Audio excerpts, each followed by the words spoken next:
à faire ce travail pendant tant d'années.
Do you know how much it will cost me if the boat is quarantined? 20,000 tons of sugar. My company doesn't have to pay for your lack of professionalism. On estime que c'est dans l'intérêt de personne de prévenir les autorités. On ne veut plus t'avoir ici. Dites-moi, droit dans les yeux, que demain, quand vous viendrez bosser, vous ne serez pas content que j'ai fait votre sale boulot? Papa, tu manges avec nous? S'il te plaît. Et pour une fois que t'arrives plus tôt. Toi, tu prends un risque courageux pour eux. C'est comme ça qu'ils te remercient. T'attends quoi pour me dire ce qui se passe? T'as au moins intérêt à assurer avec l'argent. On a accepté de dire sans père, mais on n'acceptera pas de changer notre niveau de vie. Ça tombe juste au bon moment, nous avons besoin d'un nouveau responsable des ventes.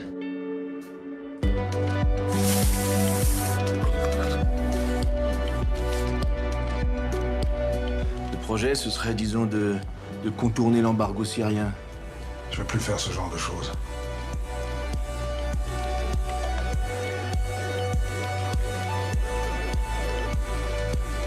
Tu veux combien?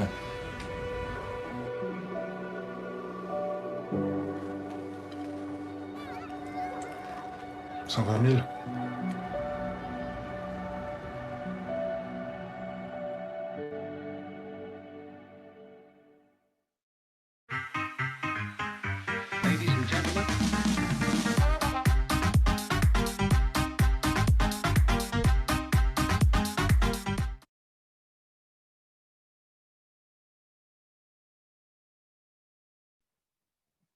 Good evening, everyone. Welcome to our film talk Screen 2020. And tonight we will have a Q&A with the film director Antoine Russbach, from the director of the movie that we just saw earlier today, Those Who Work. Oh yeah, my name is Melina Putri Wismurti. I'm the festival co-director, and I will host you within this session tonight. Hi, Antoine. I hope I Hello. pronounced your name correctly. Yes. All right. Thank you so much for joining us tonight. I see it's very bright out there. Are you in Switzerland at the moment? It's 2 o'clock in the afternoon. Thank you for having me, by the way. Welcome in my flat in Switzerland. Nice. I think it looks so bright. Okay, before we start with the session, I'm just going to explain the rule of the webinar tonight.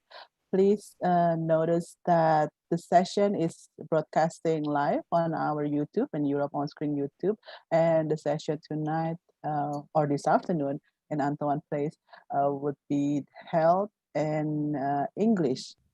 And then also, if any of you have questions for Antoine, you can put it in the Q&A button below. You can also give your questions in Indonesian, and I will help to translate them into in English. So yes, how is it right now in Switzerland besides bright sunny day? It's okay. We are asked to stay at home quite a lot. A lot of people are working home, and but all in all, it's doing okay. It's doing okay. Okay. So there's no second lockdown yet in Switzerland. It's a half lockdown. We can't. There are a few things we can't do. We can't go to restaurants. We can't go to bars, and Right. we can't meet more than 5 people. But otherwise, we can continue our lives, which is not optimal, but it could still be worse. That's good. But we have a lot of cases. We have a lot of cases with the winter. Here, the cases have risen a lot, and so we've been careful taking the cases down. So I see. And in which part of Switzerland? I'm in Lausanne. It's in the in Lausanne. Exactly. It's in the French speaking part of Switzerland, where and the film has been shot in Geneva, which is a town half an hour from where I live. So yes, everything is very near in Switzerland. Like you can yes, go by train like only 1 hour. Okay. With the film itself, what was the inspiration of making Those Who Work and telling the story of Frank and his family for you? Well, it's a film that I really I built it from a quite abstract idea at the beginning. I had a project initially that I started when I finished my film school studies in Belgium. I studied in Belgium, and I had this idea of making one very big movie that was called "Those Who Work, Those Who Fight, and Those Who Pray." That was the title of one movie. Okay. And it was a very complicated movie with multiple storylines. And those who work, those who fight, and those who pray is a reference to the way society was structured in the Middle Ages in Europe, with those who work, who were the people who brought us food, or the agricultures, and and those who fought were the noblemen, those who protected us, that had the armies. And those who pray were the clergy, the people who were in charge of taking care of our spiritual life. And the question of this film is there anything left of these big functions in society? Who brings us food? Who protects us? And who takes care of our spiritual life? But the film was way too big for a first movie, and I was way too ambitious. So what I did is I broke down the film after a few years of writing into 3 films, and Those Who Work is actually the first part of what is going to be a triptych with 3-part project, and I'm writing Those Who Fight, which will be the second one. But so the main first question of Those Who Work was, the idea was, what is the state of work today in Switzerland, and who literally brings the food in our supermarkets today. And so I started being interested by this whole world of the shipping industry, because strangely enough, some of the biggest shipping companies have their main offices here in Switzerland, in a country where we are not adjacent to the sea. We have mountains, but there's no sea. Yes, and also lakes. Kind of absurd, and it talks already about this globalized system we work in. And so I started researching and wondering, how am I going to talk about work, and how am I going to talk about consumerism? And so this is really the premises of the project, and I built it from there. So the idea at the beginning is a bit abstract, and then and then things build up. And I'm asking myself, which is the best character to talk about this? Yeah. And it's nourished by stories and people I met, and so basically. Okay, and this is so those who work is basically of the first part of the trilogy. Exactly. It's a trilogy with different characters and different stories. Okay. So there's no link inside the stories, but it's the idea is having it's an excuse to give a panoramic view of the society, of the Swiss society, because it's the one I'm living in, and it's the one I'm looking at, which is also very interesting because it's we don't have a lot of social movies here in Switzerland that look at the society, because it's a very rich country, and our social problems are very strange. They are very first world social problems, which I think it's interesting too. But it's also something I like to explore, is what goes wrong in a society where everything is supposed to work perfectly. Yes. Yeah. And then also Frank itself with his family, I noticed that he has like a big family with 5 children, and Mathilde is very cute, and I think she is. And when you mentioned before earlier about who are the people who bring the food to our table, and then when Mathilde have this kind of conversation with his dad about showing her friend about what the dad do, and then the dad bring her to the supermarket, it's like a shock and news to her. I think this is also something that probably relate also to the audience here, like, oh, true, we never really think about who's actually bringing the food to our table. Yeah, exactly. And there's something paradoxical about the character of Frank, because he brings food to the table in multiple ways. He brings food literally from the boats, but he also he's the only one who works in this enormous family, and he sustains everyone. And he actually, I think, takes some kind of perverted pride of being the only provider, and everyone's a bit prisoner of his labor. What I think is interesting in a society like mine is that we have become so performant, so good at actually providing for the basic needs, that the problem isn't not having enough food. The problem is having too much things. The system is too efficient, and there are new kinds of problems that arise. And we talk about Frank's past in a scene where he says that live in the farm. Exactly, he comes from another. He had another life before. He comes from he's known another, and that's also maybe why he has that many kids. It's also inherited from his model of a family as a child. But you can feel that he replaced the need with excess, and in this excess are all his fears. The fear of missing is still very strong, even though he has everything he needs. So, and that's the thing I wanted to talk also about when you see all these containers, these tons of stuff we all buy and get delivered and stuff. And the question I'm asking myself is, when is it too much? Yes, I think that's also delivered very well in your movie when his son wanted to have a new iPhone. Yeah. And his frustration finally exploded upon that iPhone.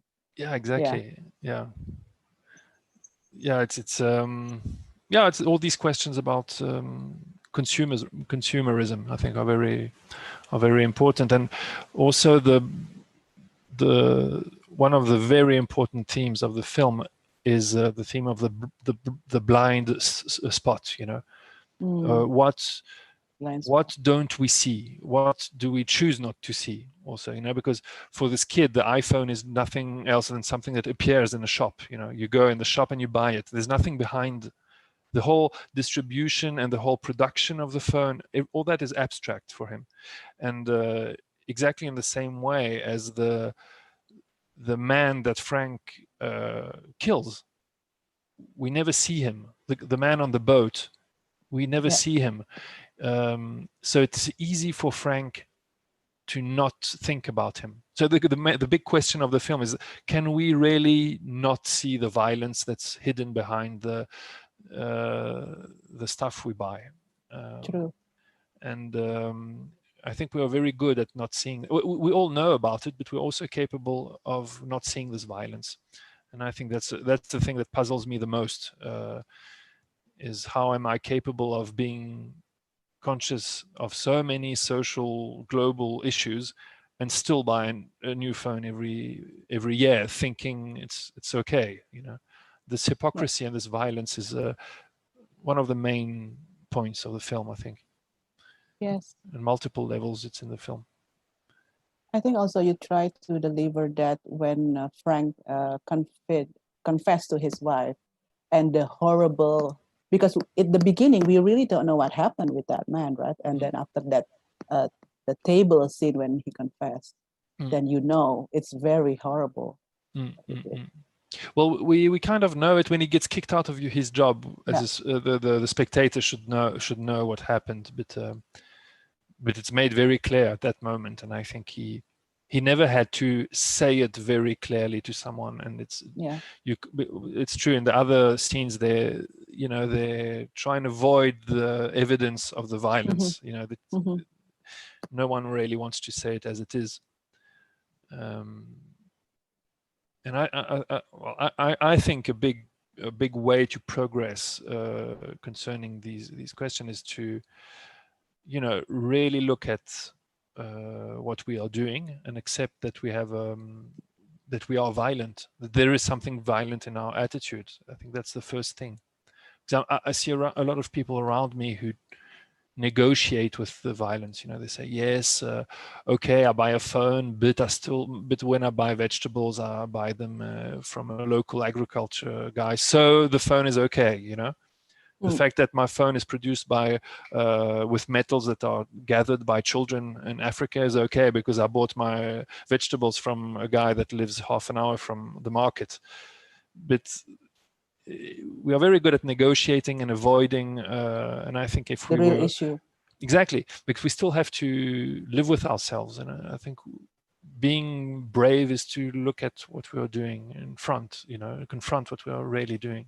It's not easy, and everything's made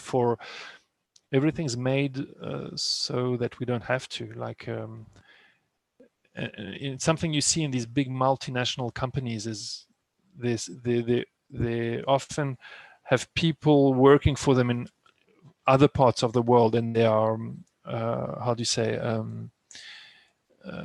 subcontracting violence. You know, you subcontract people to do the horrible things so you can say you're fine.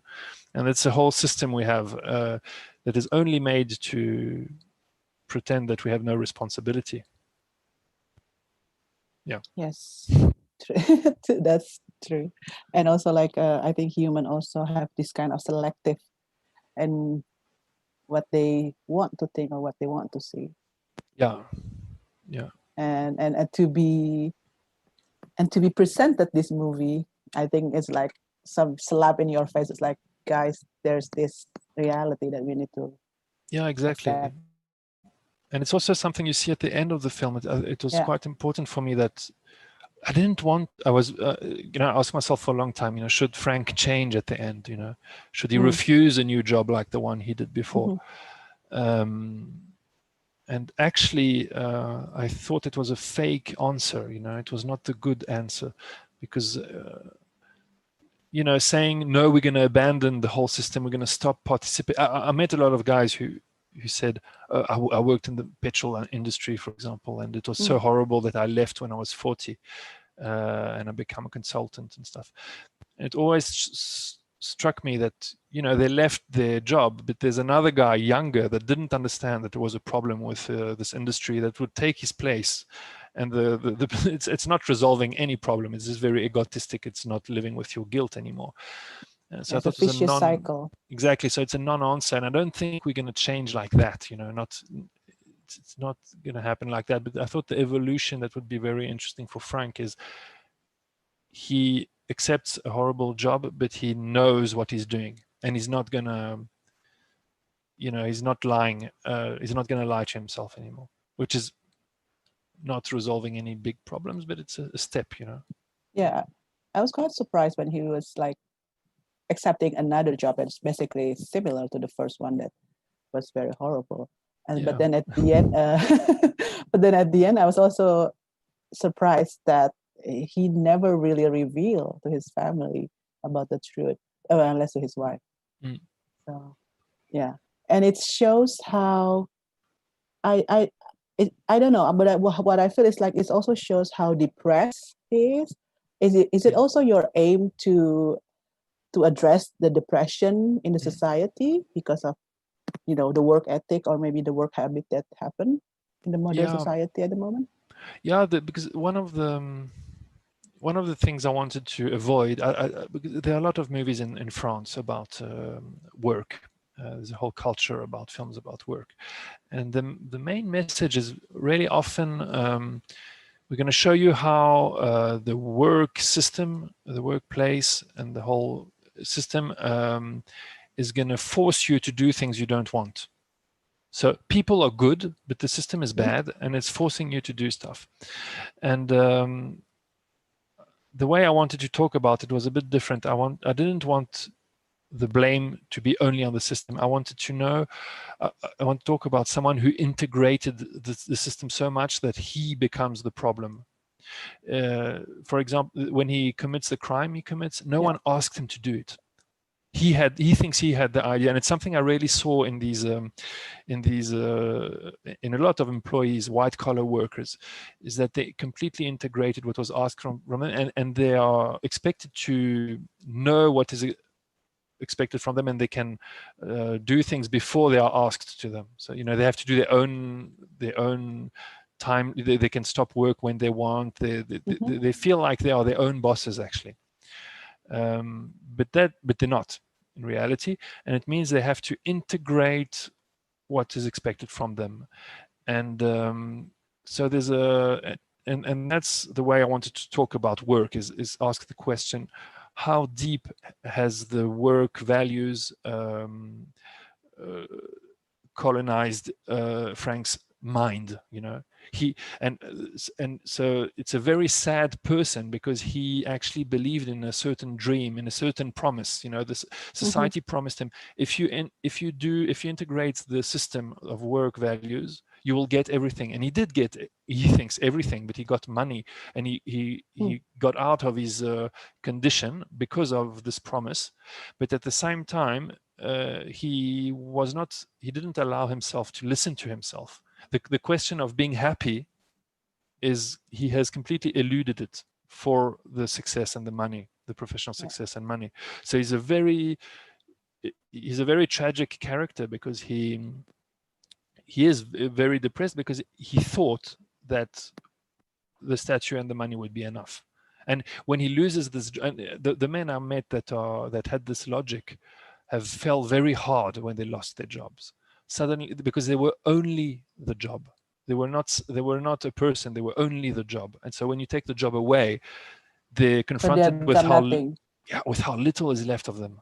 And that's and they always ended up talking about suicide, of friends committing suicides. And that's not for nothing. That's because they have not built on something more solid than the statues and the money and the work. So that's the big tragedy of this character, I think, the saddest part. And we can all commit this mistake. We can all think that, you know, buying stuff will be enough, Having the money Yeah. and having the things will be enough, and forgetting, having another blind spot about what's really important, you know. Yes. Is this also what you try to imply with Frank having the bullets? Taking the bullets, yeah, when he tries to, yes. I wanted to kind of talk about the fact that because I heard about suicide so often while preparing the film and talking about these interviews, and I always thought how terrible it was to, you know, arrive at a point where you're ready to kill yourself for work. You know, it's when you have money. You know, it's not precarity. It's not like you're gonna. It's what it symbolizes of losing your job is so heavy for these guys.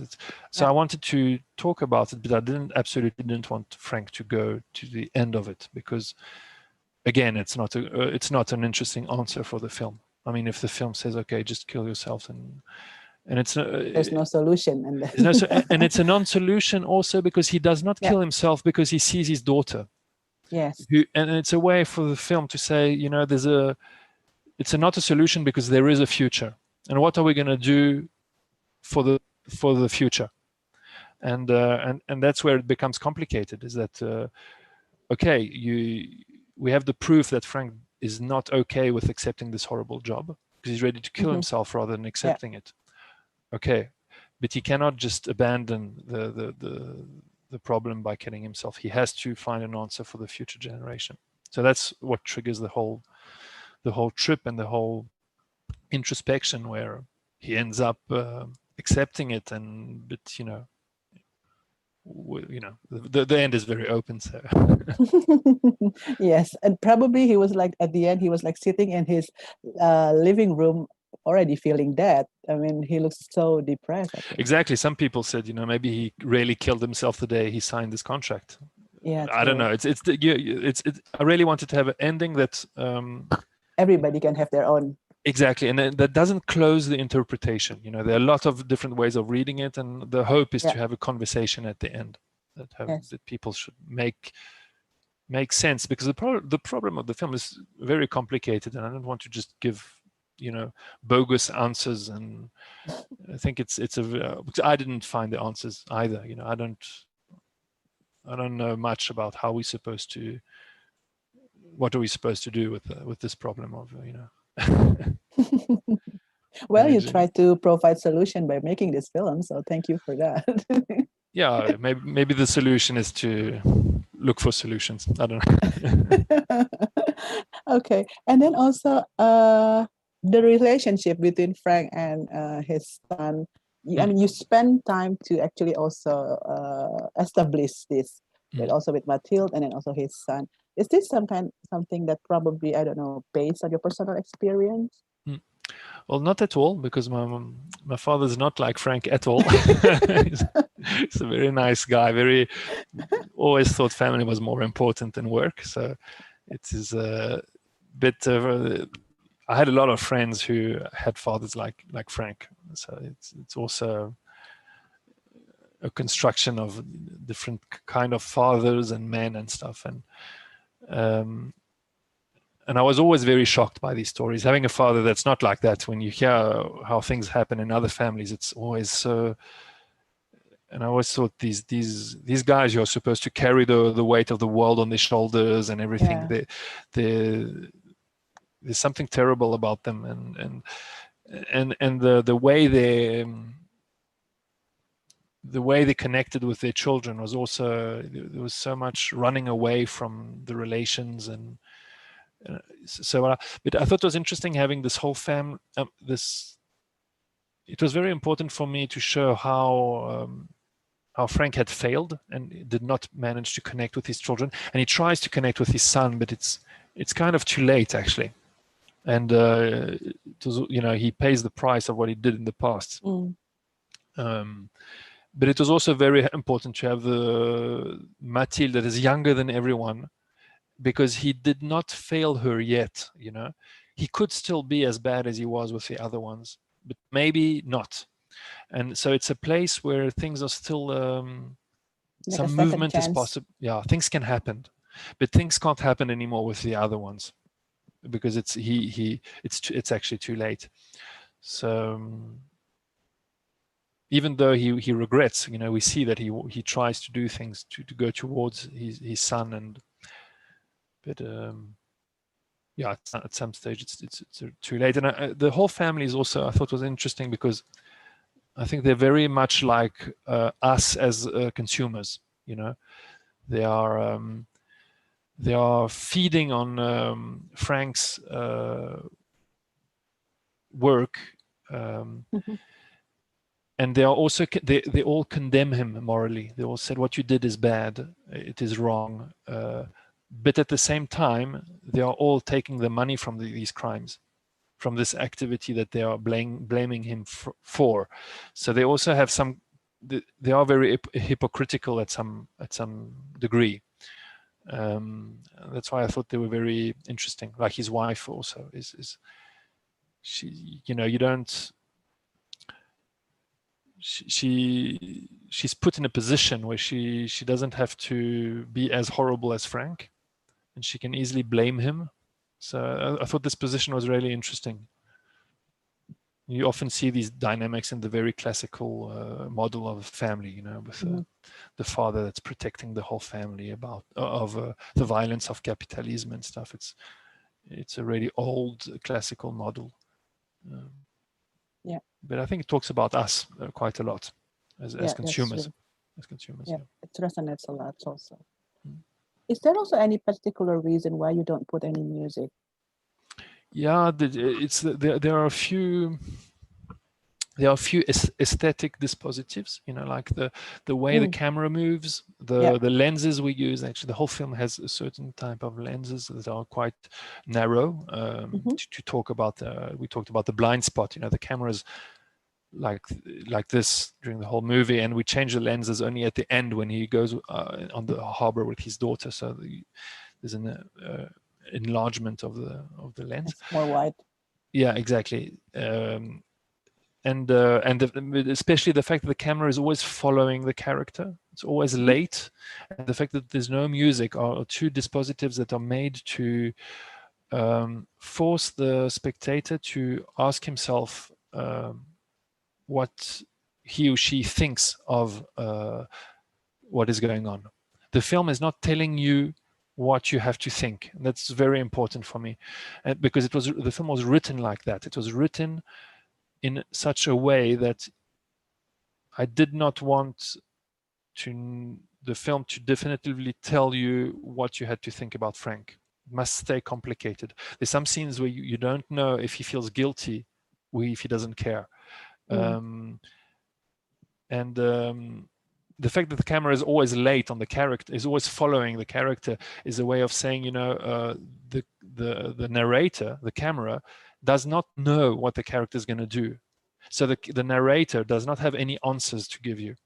The narrator cannot tell you what is good and bad. And for example, the lights are also very low contrast. There's no hard light and dark. Like a different contrast. Yeah. Exactly, and everything's kind of smooth. And the idea is also that the aesthetics of the film is not telling you that there are clear borders in between good and evil. We are in a nuanced, realistic setting, and so you have to try and make sense of what you're looking at. And the music is really the best way of creating these emotional highways, as I call them. The film's gonna say, here's what you have to feel now, and here's what you have to think about Frank. And if I started doing that, I would have risked to orient the vision of everyone and telling them what they have to think, which is, I think, counterproductive for a movie that's supposed to, leave you with questions. Yeah, they will not trigger you to think more after you get up from your seat in the theater and go out from the cinema. Exactly, and I like these movies with that at the end of some screenings, people say, I understand him so much, and I love him so much. He's like me. And then people say, no, he's horrible. How can someone like that even exist? And everyone has to defend what they thought and what they felt. And That's interesting. 'Cause different people have different, you know, everyone has something interesting Interpretation. and exactly. Yes. And how long how long did it take for you to write it? I understand that you always try to write all of your films.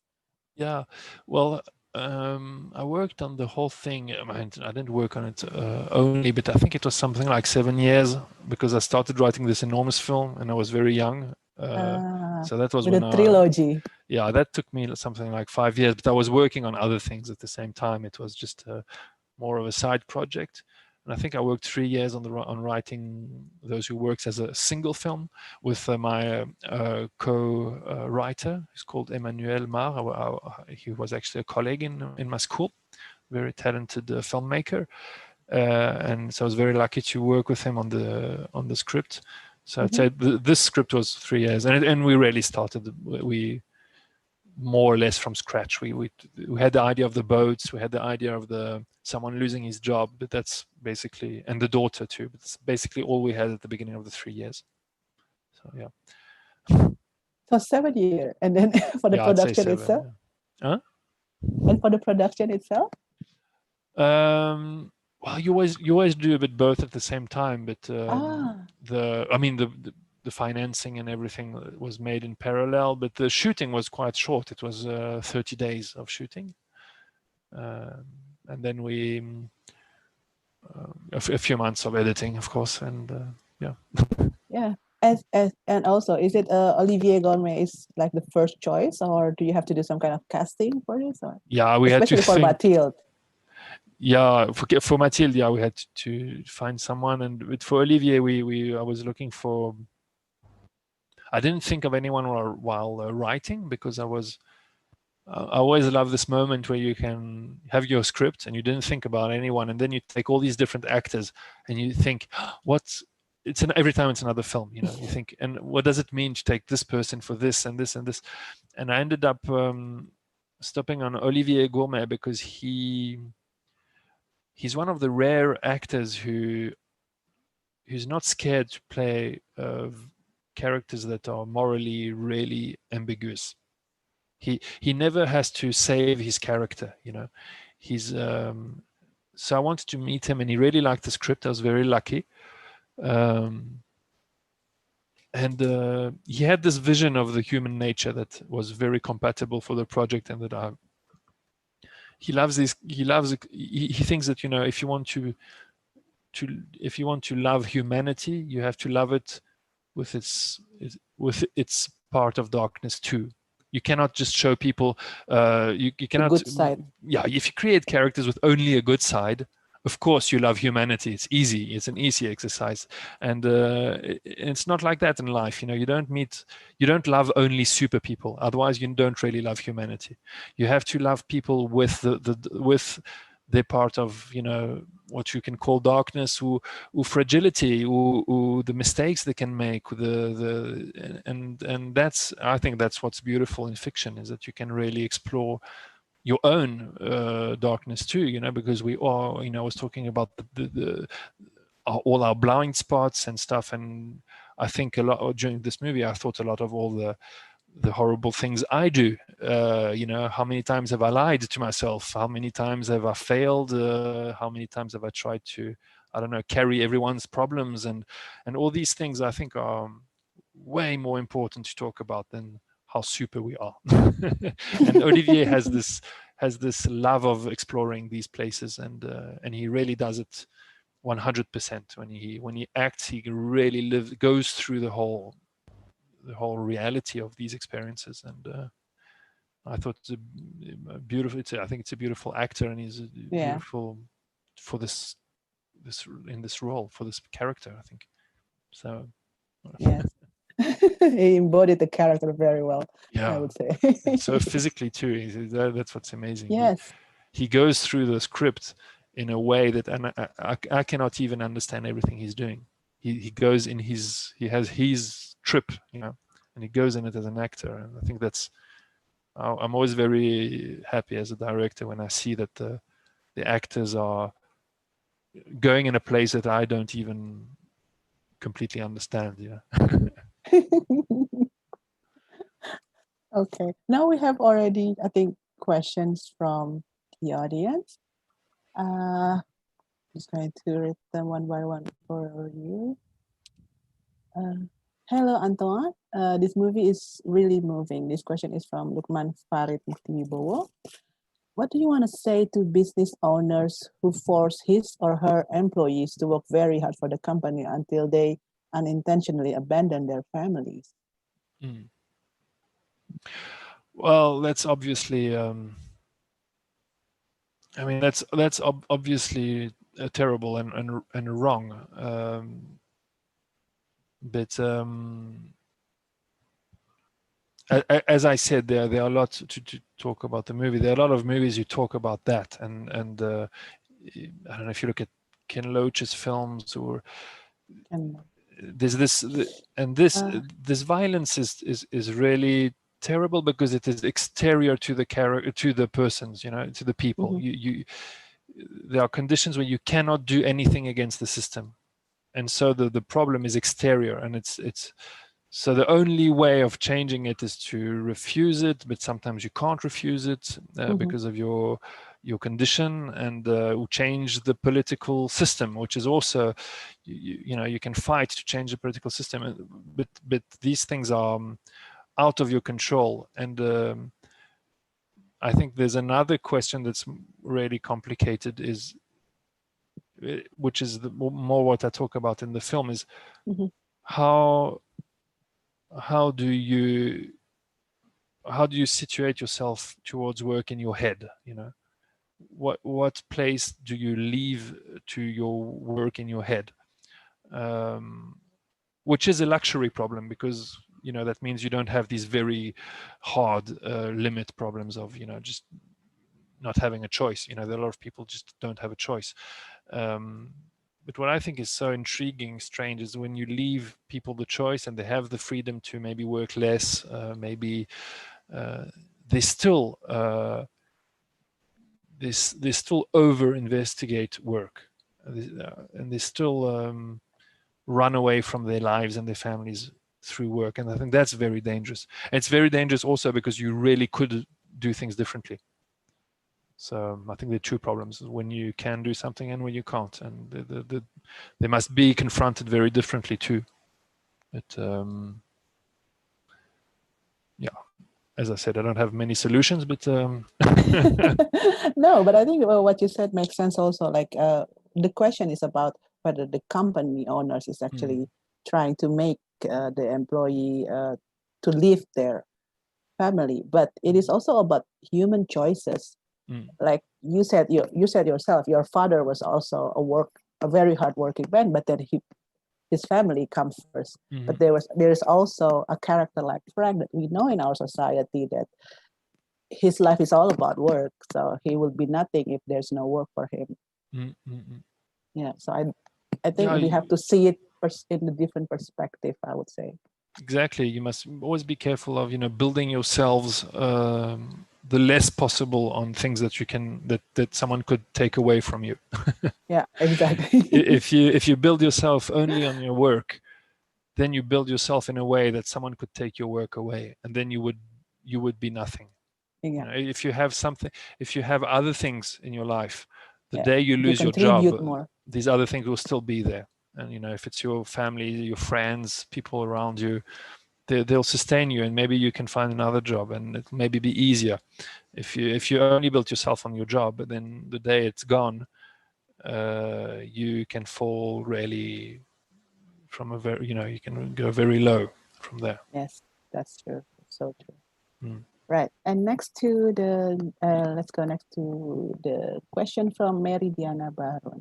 Hello, Anton. This movie, Those Who Work, is very amazing. What was your biggest challenge when you made this film?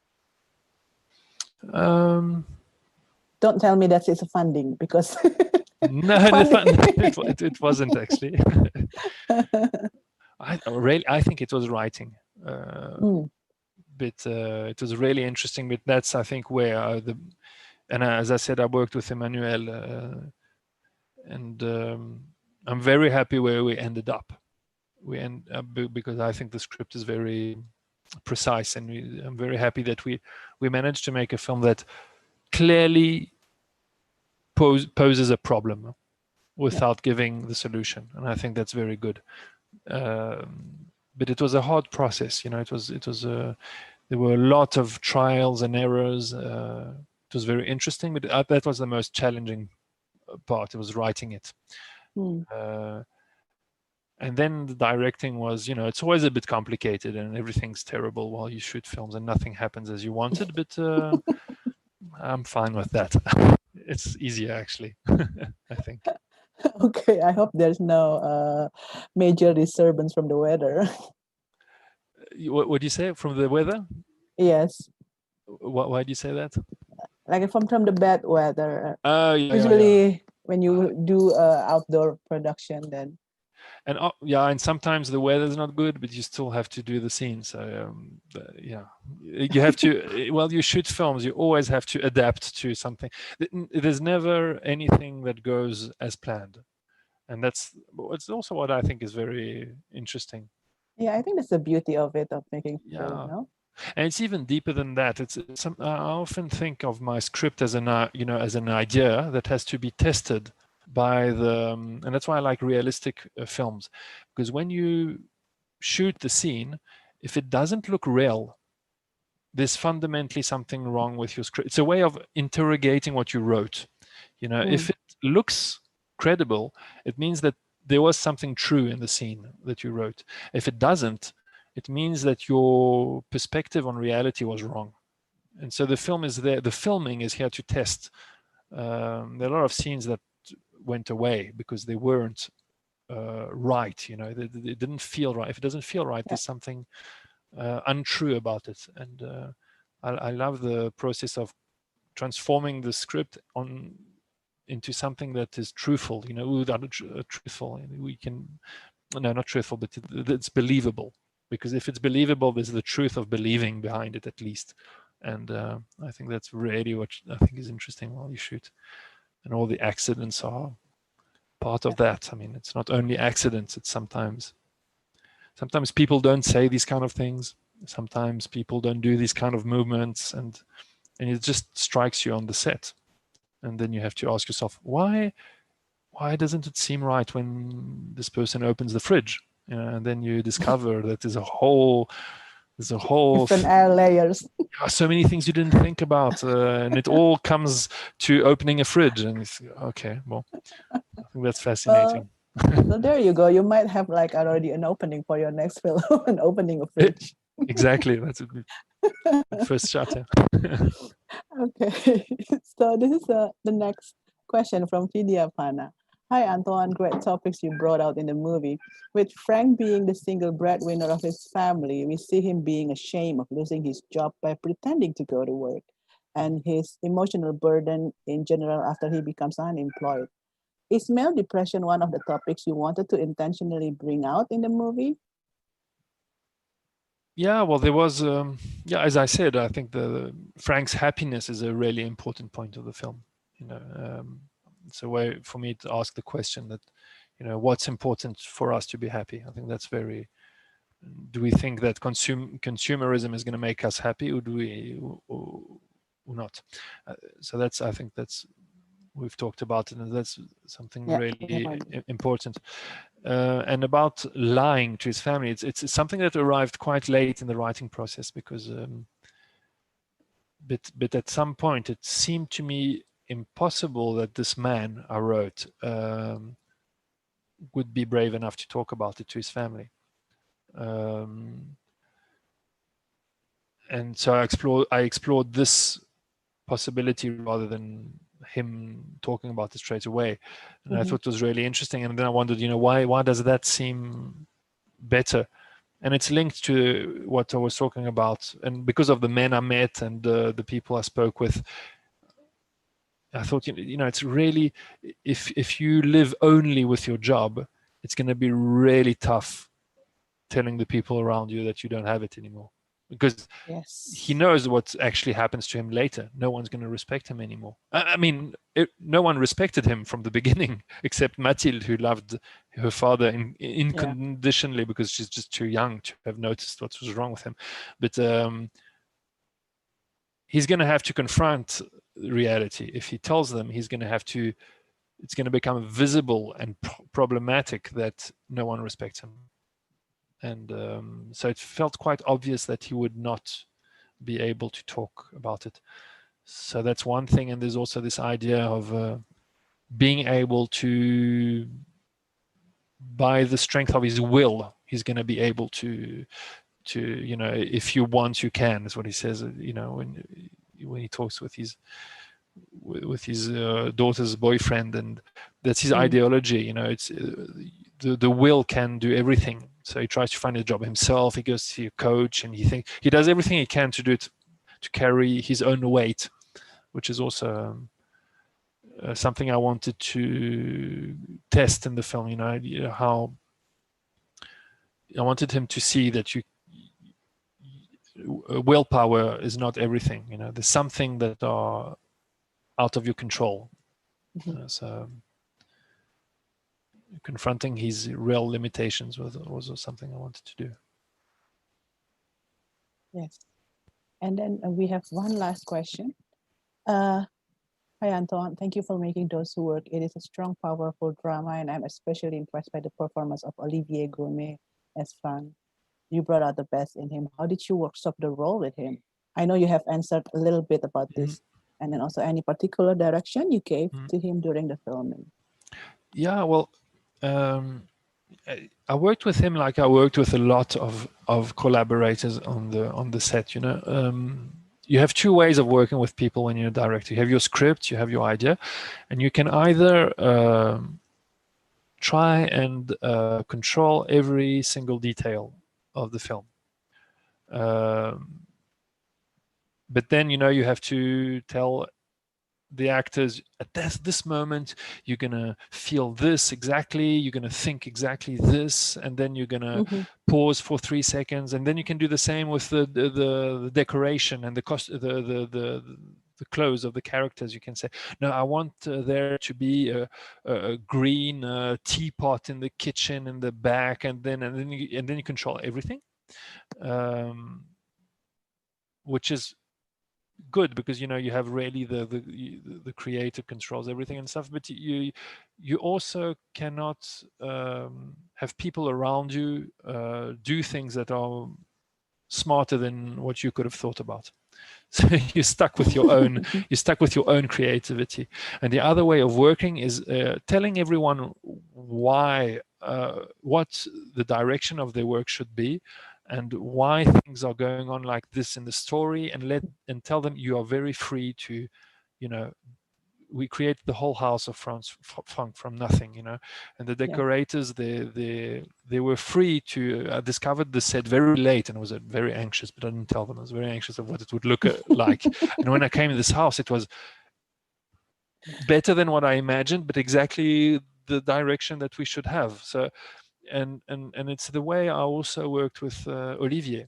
I spent 3 days with him, really stop reading the script and explaining to him everything I had in mind, every single intention. Say, this is why he says that, this is why this happens, this is why he has the son says this and does this, and why is this a scene, why did I want to speak it, and he listened to everything, wrote stuff and things. And then the idea was to say, now I want you to create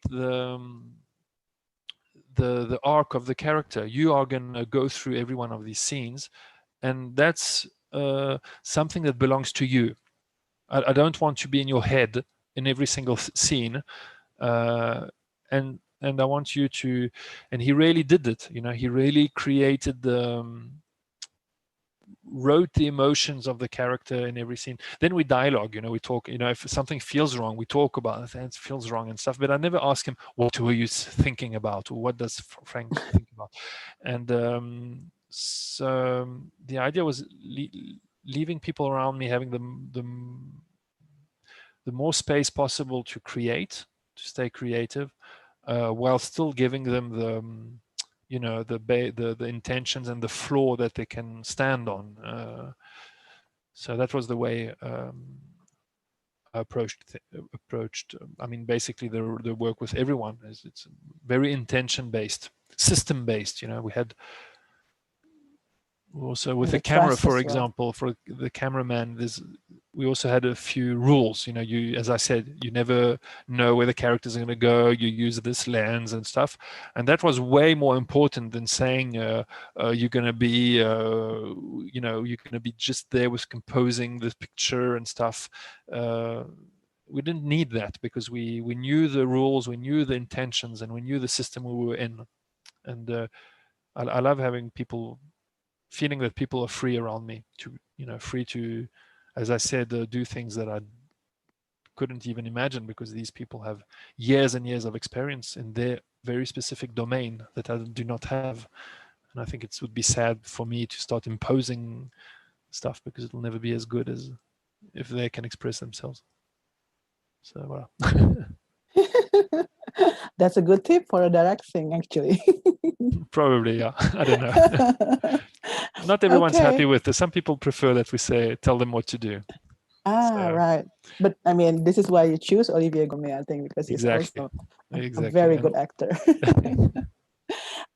So yes, I think we already answer all of the questions that the audience is giving us, and then also almost running out of time. But I was just still wondering, how did the film goes when it was screened in Switzerland? I understand that also the film won the best screenplay and also the best film in the Swiss Film Prize.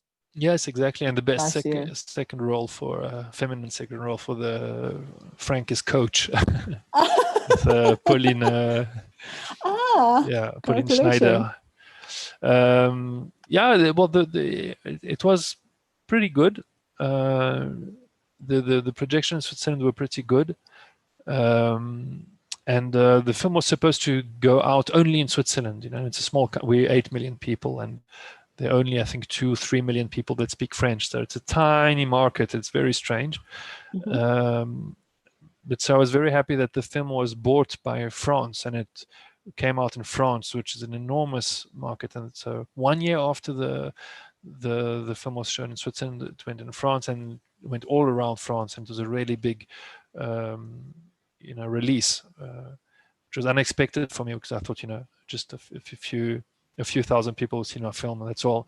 And suddenly it became much more, and so that was really brilliant, showing it to all these people. But here in Switzerland, we're not really used to have these kind of very realistic movies that talk about social questions like that. It's I learned how to make these films in Belgium, where they do this kind of cinema quite a lot. But I felt like there was people did not really know what to do with this film when it arrived. It's not in our culture yet. I don't know. It will get there with the Swiss films also supporting the Swiss film industry. I think it will get there.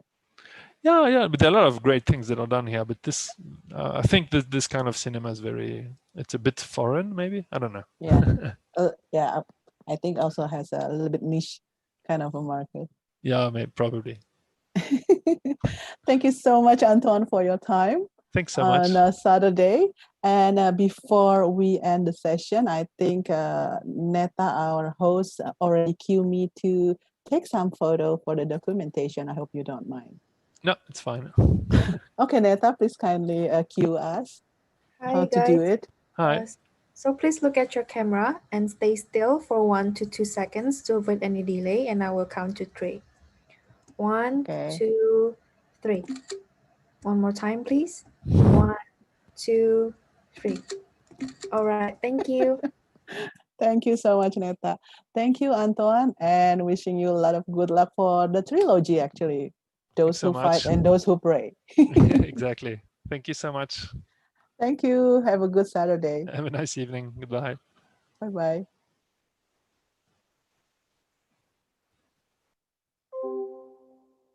Thank you so much, everyone who participated in tonight's film talk, the Q&A with the film director Antoine Russbach from the movie Those Who Work from Switzerland.